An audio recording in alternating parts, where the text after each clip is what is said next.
Welcome to Smashville. This is PK Subban. I'm Dan Hamhuis. This is Craig Smith. This is Mike Fisher. But you need to dig in right now, every guy. Everybody loves their soldiers until they come home and stop fighting. Enough is enough. They need me to bleed, and I'll bleed for my team. Start playing with some jam in here. Let's go. This is Ryan Johansson. Welcome to Smashville. This is Philip Forsberg. I'm Victor Arvidsson. I'm Ryan Ellis. I'm Matthias Ekholm. I'm Beckerin, and you're listening to the Renegades of Puck with Crazy Charlie. Crazy Charlie puts words in my mouth. You can't trust that guy. If you can't get some fire, some passion, some energy, and figure out how in the hell to talk about this magnificent sport of hockey that has taken over the city of Nashville, then why are you on the radio? You don't deserve it, and you should do the honorable thing and turn your mic in. You're making a damn fool of yourself. This is my declaration. I'm coming after every single one of you. The lazy, the tired, the boring voices out there. Your time is up. I'm Crazy Charlie Saunier. I'm Pete Weber of the Nashville Predators. I'm Roman Yossi of the Nashville Predators. I'm Colton Sissons of the Nashville Predators. I'm Eustace of the Nashville Predators. You're listening to the Renegades of Puck with Crazy Charlie. Find a way, boys. No more half-stepping. Now, here's your host and captain, Crazy Charlie Saunier. Welcome to the bunker. Welcome to the Renegades of Puck podcast. I'm your host and captain, Crazy Charlie Saunier. And before we get started with the No Half Step in Hockey coverage, first let me direct you to our home website, renegadesofpuck.com. Once you go to renegadesofpuck.com, you'll learn everything you need to know about the show. Once you're good and educated about the show, you click on that merchandise tab, can take you straight to our classic logo tee and all the gimmicks you've come to know and love and expect from the Renegades of Puck. Whether that's socks, throw pillows, wall art, bed sets, it makes no difference to us. After all, we've sold out so that you can buy in. Social media is of critical importance as independent, unaffiliated operation known as the Renegades of Puck. So here's how you can jump in the trenches with us. You can find us on Instagram, Threads, and Facebook. Those are our three active social media platforms at this time. I know it is a very diverse world out there as far as platforms, but those are where we are focusing our efforts and our energies. So if you are enjoying social media in any way, shape, or form in 2025, find us on those platforms. YouTube, that is the most important thing right now that I'm going to promote as far as supporting the show. Please subscribe to our YouTube channel and help us build our audience right there. We are going to continue producing hockey content and changing the hockey content that we produce, but it is going to continue getting better and better all the time over there on our YouTube channel. So please subscribe to the channel today and stick taps love and respect to everybody who has recently subscribed to our channel. Thank you so much for helping us build up the ranks out there, Renegades. You can support the show financially if you wish to. That is how we survive. There's a QR code over there on our virtual tip jar. I think there's one somewhere over there on top of the sandbags, but you can just go to Venmo and search Renegades of Puck as well. Every single dollar goes directly to the Renegades of Puck and helping us build our new set and helping us keep up operations. And you know what? I want to buy some t-shirts for the hockey club. So come on now, give me some donations and help me out a little bit. I'm trying to run an entire umbrella company around the Renegades of Puck. I need some support. Thank you. I appreciate each and every one of you. Now, I know it's time for the No Half Step in Hockey coverage, so let me deliver the goods. It's time for operation number 982. That's right. It's time for show number 982. And at this moment in hockey history, the Nashville Predators currently find themselves in 7th place in the Central Division after 70 games skated. They have a record of 26, 36, and 8, 60 points. Has them all alone in the wastelands of the Central Division and well outside the playoff picture while they await the arrival of the Little E. On the road, which is where their next game will take place, the Preds have a season record of 8-22-5. The Predators have scored 179 goals this season. That's among the least in the league. They've given up 228 against. That's among the most in the league. They have a goal differential of -49. Now, the Predators' next opponent is the Carolina Hurricanes. Once they wrap up this game in Carolina against the Canes, it's back home Thursday to face off against the St. Louis Blues again. Saturday, hosting the Vegas Golden Knights on the 31st of March, closing out the month already at Philly, opening up the new month of April at Columbus. So a back-to-back in Philly and Columbus, back home on the 3rd, in Dallas on April the 3rd. Before we get into the Predators versus the Canes matchup, let's talk about the Central Division and the updated standings. standings. The Winnipeg Jets still in first place in the Central with 100 points. Even the Dallas Stars in second with 92. The Colorado Avalanche in third place with 89. First team on the outside of the automatic qualifying playoff spots looking in is the Minnesota Wild with 85 points. They made all those changes and ended up hurting them. It happens to someone every single year, but still well in control of their own destiny as far as the wild card is concerned, and not out of reach to catch the Colorado Avalanche, but catching second place, that's going to be very difficult for that Minnesota Wild team. The St. Louis Blues are also still well in their wild card playoff mode, 81 points, fifth place overall in the Central. It does look like the Central Division is going to get 5 teams into the playoffs this year. Utah Hockey Club are in sixth place in the Central with 75 points. Then you'll find the Predators with 60, and the Chicago Blackhawks have had the little E arrive for them, and 51 points overall in the standings. Now, the Predators and the Canes, this is the second of 2 regular season meetings. They met back on December the 23rd for the first time. Predators scored the 5-2 victory at Bridgestone Arena. UC Saros won 25 out of 27, got the victory. Marchessault, 2 goals and assists for 3 points. Philip Forsberg, 3 assists in that game. Riley Jankowski added the other goals. Tokarski won 20 out of 24 for the Canes, took the loss. Aho and Stahl picked up the goals for Carolina. Now, for Carolina on the season, doing a very impressive job over in the Metropolitan Division of the Eastern Conference. They are 43-23-4 overall. They have 90 points. That puts them second in the Metro. 27-7-1 on home ice. 227 goals for on the season. 188 goals against on the season.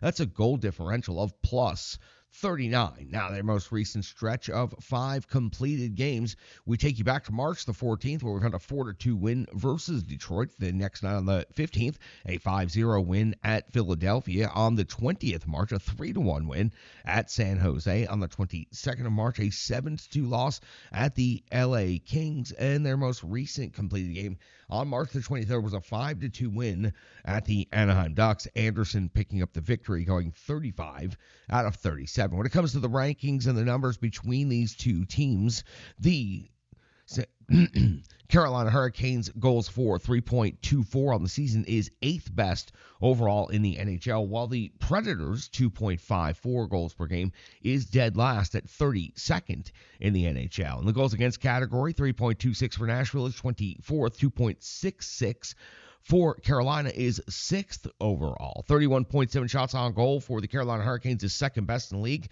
The Predators, very good in this metric as well. 29.7 shots on goal per game is 6th best in the NHL. The Predators are giving up 28.6 shots against per game. That's 19th. The Canes only giving up 25.2 shots per game. That's best overall in the NHL. Suppressing shots is something that the Nashville Predators have run into against a number of opponents as of late, and no one does it better than the Carolina Hurricanes. In the special teams categories, the Predators' 20.8% power play conversion rate is 21st overall in the NHL. They have 41 conversions on 197 power play opportunities this season. The Canes' 17.9% power play conversion rate is 27th overall in the NHL. 38 conversions on 212 opportunities. The Carolina Hurricanes' penalty kill, though, not only are they great at lowering the amount of shots against, but their penalty kill is rated first in the NHL with an 84.9% kill rate, and they've only given up 31 power play goals against. That's fairly remarkable at this point in the season. The Predators' penalty kill is at 81.3%, 10th best in the league. They've given up 39 power play goals against. Individual statistics and scoring leaders for both of these clubs. Let's start with the visiting Nashville Predators. Philip Forsberg is at 26 goals, 37 assists for 65 points. He's 5 points off the point-per-game pace of the season, but he has made up ground on that as of late, and it doesn't seem unreasonable that he may get back to that point-per-game pace over these remaining 12 games of the season. Marchessault is at 19 and 30 for 49 overall points. Steven Stamkos 23 goals and 22 assists for 45 points. Ryan O'Reilly 16 and 26 for 42. And the captain Roman Josi still out injured, 9 goals, 29 assists, 38 points on the season. Over on the Carolina Hurricanes side of the ledger, Aho, who torches the Predators on a regular when these two teams meet. 26 goals, 39 assists, 65 total points on the season. Netjes 16 and 39 for 55. Jarvis 27 and 26 for 53. Svechnikov 18 and 25 for 43. Another player that typically has good performances against the Nashville Predators. And Gauthier at 7 and 32 for 39 overall points. Anderson in net 11-5-0, 2.07 goals against, a 9.18 save percentage with 2 shutouts on the season. UC Saros is at 17, 27 and 6, a 2.92 goals against average, 8.97 save percentage with 4 shutouts on the season. Nashville Predators wrap up a 2-game road trip in Carolina against the Canes.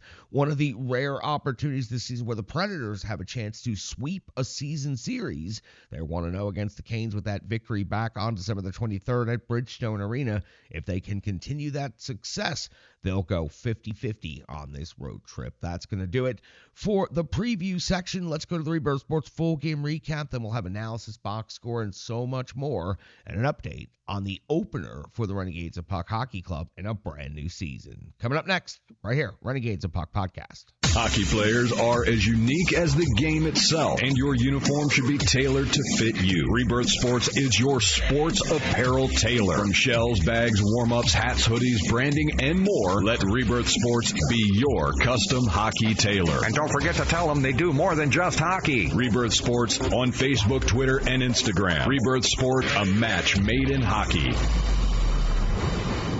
It's now time for the Rebirth Sports full game recap. We go all the way back to March 23rd of the year 2025 when the Nashville Predators were in St. Louis to face off against the Blues for the second time in less than a week, and also the second night of a back-to-back. Head coach Andrew Burnett deploys his lines of defensive pairings in the following way: Forsberg, O'Reilly, Evangelista, Bunting, Stamkos, Marchessault, Smith, Svechkov, and Bellows, LaRue, McCarron, and Sissons, Shea and Blankenberg, Del Gaizo and Barron, Englund and Stastny. Onanen gets the start in net. We are 2:14 into the first period where we find our first activity. We pick it up with Binnington coming with a save on LaRue's deflection. Great first scoring opportunity of the game for the Predators and the first shot on goal overall of the game. The 3:19 mark of the first is Onanen coming up with a save on Falk. That's the first save for Justus Onanen. The 4:17 mark of the first period sees Onanen coming up with a save on Suter. Yes, indeed, that Ryan Suter. At the 8:17 mark of the first period, LaRue versus Walker. 5 minutes each. It ends with a capitulation and a bloody mess by Zach LaRue, getting his nose absolutely smashed. But a hell of a bout before that. Very much looking forward to many more years of these to come. The 9:22 mark of the first period, it's Binnington coming up with a save on Del Guys with the 10:59 mark of the first. It's Onanen coming up with a save on Holloway off of the rush. 12:13 though. Kyrou on the board for the St. Louis Blues, breaking through with his 30th of the season. The Blues taking a 1-0 lead as he was the trailing player on the rush and got that quick release off, beating Onanen for the first goal of the game. 15:14 of the first, Onanen comes up with a save on Kyrou, plus 2 follow-ups by Holloway. An impressive save sequence by Justus Onanen right here at the 16:24 mark of the first. It's Bunting off the box, 2 minutes for roughing. Texier picking up his 5th goal of the season. It was a tic-tac tap-in to make it 2-0 in favor of the St. Louis Blues, and the Blues were just picking apart the Preds penalty kill in this particular situation. 17:11 now of the first. Onanen comes up with a save on Walker at close range. 19:12 the first. Binnington a save on Shea, plus the follow-up by Nick Blankenberg. 19:58 now. Rover, 2 minutes tripping. Toropchenko and Marchessault also off the box, 2 minutes for roughing. All hell broke loose. It was one of the biggest scrums of the entire season.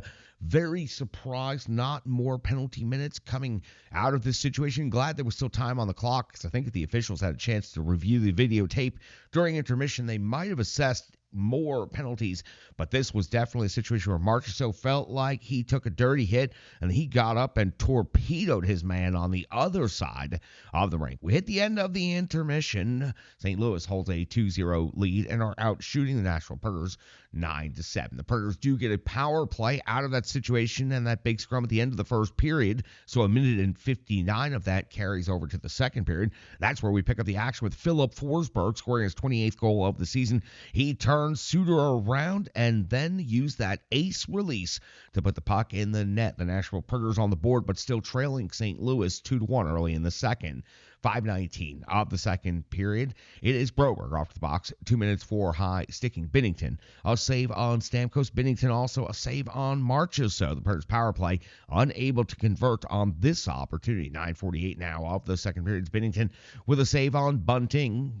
Past the halfway point of the game at the 10:04 mark now. Binnington comes up with a save on Sissons. 13:21 of the second period. Binnington comes up with a save on Mark Delgaiso in 14:49. Oninen comes up with a save on Bolduc. Oninen really not much action in this period. 19:57 of the second. Binnington a save on O'Reilly. At the end of the second period, the Predators are down 2-1, but they are now out shooting St. Louis 15-12. So the Blues with only 3 shots on goal in the entirety of the second period, feeling very much like the game against the Toronto Maple Leafs that the Predators just wrapped up the night before. But the second night of back-to-backs going into the third period, Preds down by 1, 10 seconds into the period. It's Thomas hitting the post. Oninen gets the quick whistle, and this really benefited the Nashville Predators. The Blues were pouncing on this opening face-off play. 2:27 of the third period now. Binnington with a save on Bellows. 3:09 of the third. Oninen a save on Walk with 4:30 mark of the third period. It's Binnington coming up with a save on Jonathan March. So it's 6:59 now of the third period. Binnington another save. This time on Philip Forsberg's backhand. Forsberg again hunting and lurking all over the offensive zone in this game. 7:46. Broberg returns to his home, the penalty box. This time 2 minutes for hooking, his third minor penalty of the game. Binnington a save on O'Reilly. Binnington then a save on Forsberg.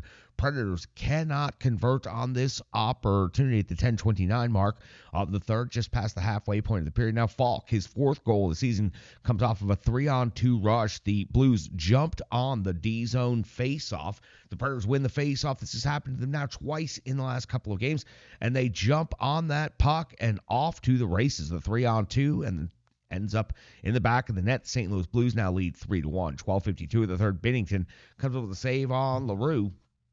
We hit the backside of the sheet. We found ourselves at 13:17 of the third period. That's where McCarron and Walker are picking up misconducts. What started as a post-whistle scrum, well, a during-the-play battle, then a post-whistle scrum, and then a lengthy chirping discussion, and then a double-back scenario led both of the players to getting misconducts right here. So that would be the end of the night for those two. 13:53 now, Bolduc and Blankenberg.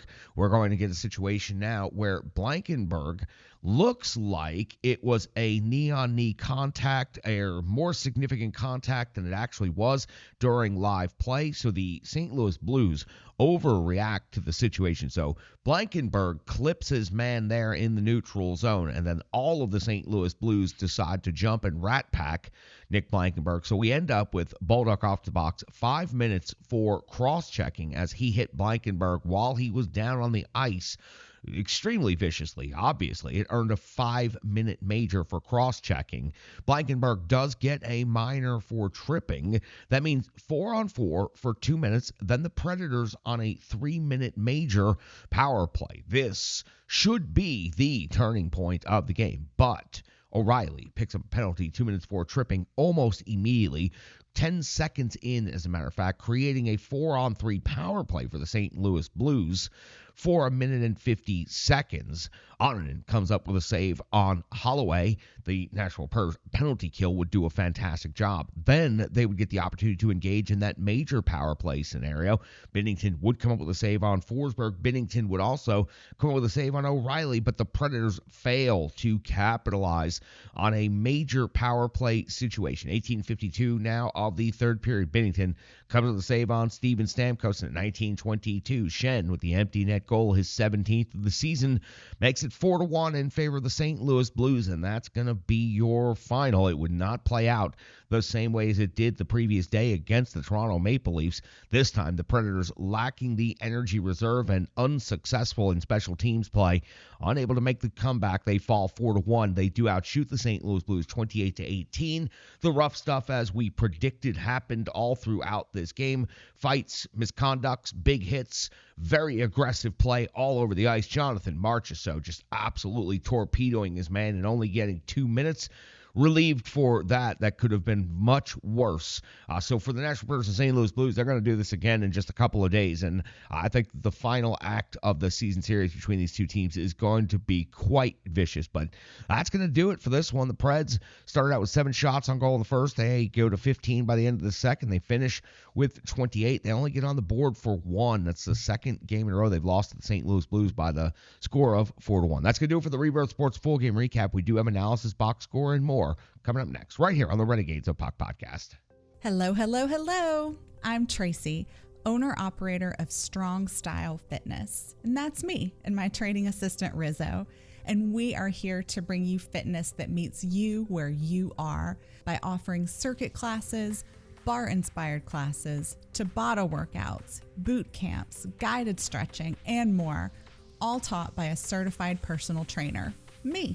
To learn more, go to our website, strongstylefit.com. Subscribe on YouTube at Strong Style Fitness. Follow on social media at Strong Style Fit. But most importantly, let's get you moving. It doesn't matter if it's your first workout or you've been doing it for years.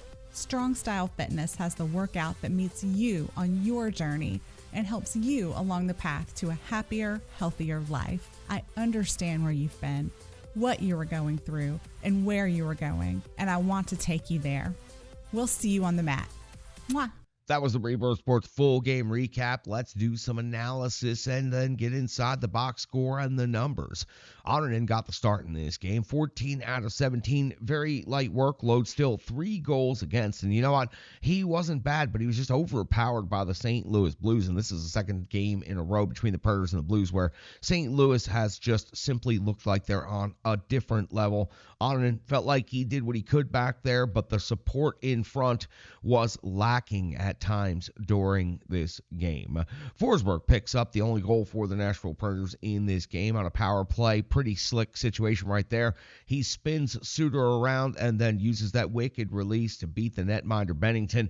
So Forsberg on the sheet again. Now it's 26 goals on the season. I think he's going to get the 30-goal mark, and he may just get back to that point per game pace that we've talked about a number of times. I mean, he's 5 points shy of it, but when Philip Forsberg gets going and gets on a streak, he usually piles up points. We've seen him do it plenty of times before throughout his career. Seems like Phil Forsberg certainly took the message to heart from the coaching staff calling out the veterans. Forsberg, besides his goal, also had 5 shots on goal, skated 18:35 in time on ice, 6:57 of power play time on ice, power play goal, and he tried to make his presence felt the entire night. Stamkos picks up an assist in this one, 3 shots on goal, 2019 in total time on ice.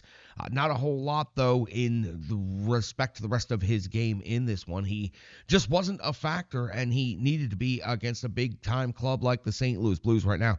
Steven Stamkos is being nullified by the better teams in the standings, and he is finding ways to pick up at least some points against lesser teams more competitively and statistically the same as the Predators. But Stamkos does pick up an assist in this game and 3 shots on goal. LaRue, 3 shots on goal, 5 hits, and 1 broken nose. He made his presence known. In a rivalry game, rivalry players seem to get themselves really heated up and warmed up. We've seen LaRue have some decent games so far in his career, but this seemed to bring quite a bit out of him. Again, 3 shots on goal, the first scoring attempt of the game for the Nashville Predators. Thought he had one right there. That deflection, outstanding. 5 hits, physical, even after got his nose completely smashed. And listen, he was overmatched and outclassed in that fight, and he had to end up capitulating and tapping out at the end of it because, let's face it, his face was completely smashed. There was blood going everywhere. It took the crew several minutes just to clean up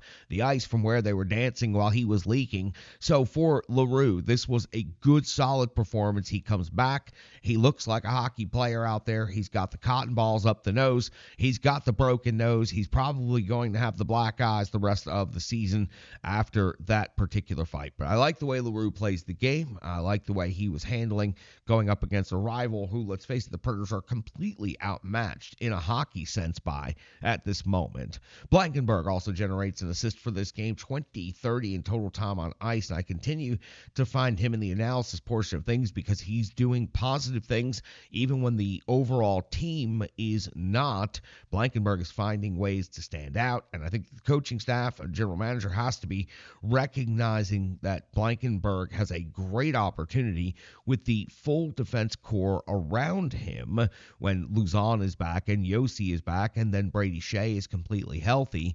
Blankenburg, I think, plays a perfect role in the future of this defense core. We'll see who else rounds that out, but right now, Blankenburg continues to play decent hockey at a time of the season where the Predators are not playing at their best and they're not competing for a whole lot. That's going to do it for the analysis portion of things when the Predators get run out of the rink 4-1, and there's really not a whole lot to talk about. We're going to move on from the analysis without getting too overboard. Let's hear from our good friends at Stripe Digital Solutions. Let's get into the box score, and then we'll close things out by talking about the Renegades of Puck Hockey Club and the season opener versus the Ice Rockets. We'll do all that next right here on the Renegades of Puck podcast. The digital environment can be quite intimidating, time-consuming, and cumbersome, especially with all those other areas that need attention at your business, and that's why Stripe Digital Solutions is here to help. I know because that's exactly what Stripe Digital Solutions did for me and the Renegades of Puck. From designing my home website and helping me create my merchandise to special event posters, brand building, and social media management. But it's not just that, it's so much more. Stripe Digital Solutions has helped me every step of the way. From startup to full-time operation, Stripe Digital Solutions has been there to assist and advise every single step of the journey. In today's fast-paced world, the path to success is having a strong digital partner, and nobody is better in the trenches than Brandy and Stripe Digital Solutions. Get the solution before it's even a problem with Stripe Digital Solutions. Welcome back in. Renegades of Puck podcast. Phil Forsberg scores the only goal for the Nashville Predators. The rest of that column is full of zeros. Over in the assist column, you'll see Steven Stamkos and Nick Blankenburg with the only assists for the Nashville Predators. Moving over to the shots on goal category, a little bit more interesting right here as we see 5 shots on goal from Philip Forsberg to pace the Nashville Predators, 4 from Ryan O'Reilly, and then you'll find 3 from Bunting, 3 from LaRue, 3 from Marchessault, and 3 from Steven Stamkos in this game. So the Predators' shots on goal spread around, but unable to break through more than once. That one power play goal, though, it was impressive. When it comes to the blocked shots category, well, I didn't circle anything because 1 was the team high. Only 8 total blocked shots for this game, so the Predators just non-existent when it comes to taking shot lanes away from the St. Louis Blues in this game. The St. Louis Blues also extremely limited in their overall shots on goal with only 17. In the physical category, it was 5 hits for LaRue to lead the Nashville Predators. Bellows adds 4. Sissons also adds 4. And then you'll find Andreas Englund adding 3 to that category, where the Predators generated 26 total hits in this game. You also had a fight. You also had a misconduct. You also had a broken nose and some blood on the ice in this rivalry game. When it comes to your time on ice leaders, 2019 for Steven Stamkos paced the Nashville Predators forwards, 18:51 for Ryan O'Reilly, and 18:35 for Philip Forsberg. 23:51 for Brady Shea led the Predators overall in time on ice. 20:30 for Nick Blankenburg. All other defensemen under 20 minutes. When it comes to the power play, unfortunately for the Nashville Predators, even though 1 of 5, it doesn't sound that bad. That's 20% for the game, and that's right in line with what the Nashville Predators season average has been. It was the way the 1 of 5 unfolded, where the Predators scored on that power play with that great Philip Forsberg goal to turn Ryan Suter around like a turnstile and then abuse Jordan Binnington. But then to have that major power play when the Predators needed a goal as badly as they did, and just have that power outage right there, it just seemed like the 1 for 5 power play wasn't really very successful, even though it was exactly the same as their regular season success rate. The power play time on ice leaders, numerous and extensive. 6:57 in time on ice for Philip Forsberg on the power play. So a third of his game was played on special teams on the power play. 6:40 for Ryan O'Reilly, 5:32 for Jonathan Marchessault, 5:48 for Nick Blankenberg, who has taken over as the primary quarterback of this Nashville Predators power play. When it comes to the penalty kill, the Preds went 1 for 2, so only 50% right here. Your penalty kill time on ice leaders, 134 for Cole Smith, 223 for Brady Shea, 57 seconds for Barron, 53 for Mark Del Gaizo. So the Predators effectively, they do score a power play goal. It's nullified with the cancellation goal on the power play by the St. Louis Blues, but I feel like the Predators lose the special teams battle in this game overall. 14-17 was Jussi Saunier, 3 goals against an 824 in-game save percentage, 12 even strength saves and 2 power play saves, overpowered by the Blues in this one. I thought that he competed hard, he fought hard, but just very little that he could do out there in this particular matchup, especially on the second night of back-to-backs, with the Predators' energy just absolutely running out as the game was continuing on. Other numbers at the bottom of the box score, we mentioned the power play was 1 for 5. The penalty kill was 1 for 2.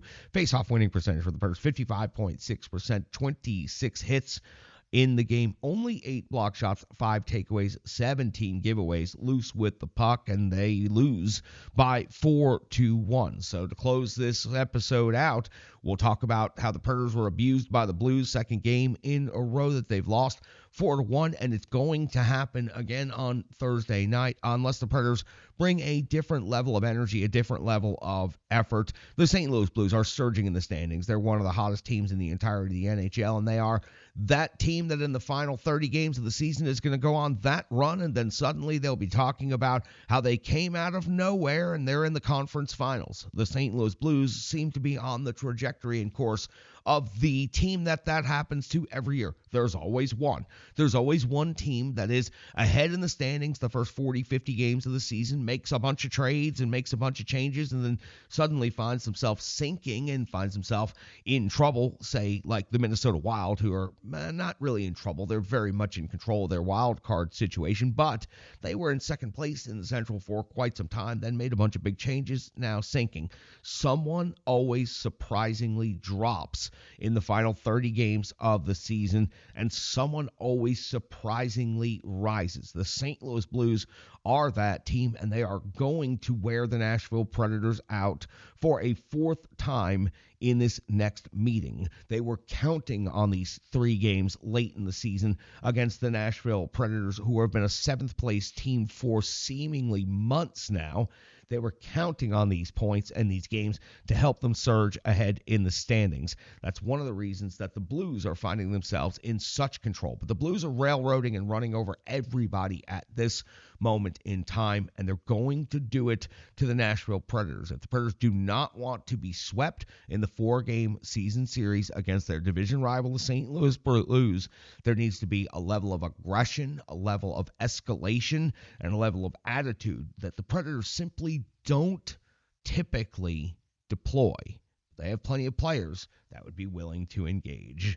Let's close this out by talking about the Renegades of Puck Hockey Club. It was opening night for the Renegades facing off against new rivals, the Ice Rockets. Lower D, new division, new season, same Renegades. We welcome Corbin Vickery to the squad as the only new Renegade joining the roster this season. Everyone else returning, and the Renegades of Puck Hockey Club off to a fantastic start. John Bellucci picking up the first goal of the season just seconds into the game, but seemingly nobody saw it. So John Bellucci goes ahead and picks up the first goal of the season later on in the game, and then it was John Pawlenski scoring the game winner with an incredible Renegades of Puck screen deployment led by the battleship Martel, and there he's escorted by the frigate John Bellucci, the Tasmanian Devil himself. So the Renegades of Puck come away with a 2-1 victory. David LaBella, fantastic in net to open the season, as he was consistent all season long. In his first first season with the Renegades opens up the season with a tremendous performance. Only one manages to squeak its way through a tight spot there, but the Renegades of Puck come away with the 2-1 victory. Hard fought, spirited, somewhat physical affair with the Ice Rockets. These two squads will meet 2 more times this season as part of a 15-game regular season that will set up a postseason bracket that I think is going to be quite incredible. Renegades of Puck, congratulations on the start of the season, going 1-0 and picking up the victory against your new division rival, the Ice Rockets. That's going to do it for operation number 982. It's time to get out of the trenches, and it's time to get out there and enjoy this weather. Sure to appreciate your viewership, appreciate your time, and appreciate each and every one of you. I'm your host and captain, Crazy Charlie Saunier. Stick taps, love, and respect.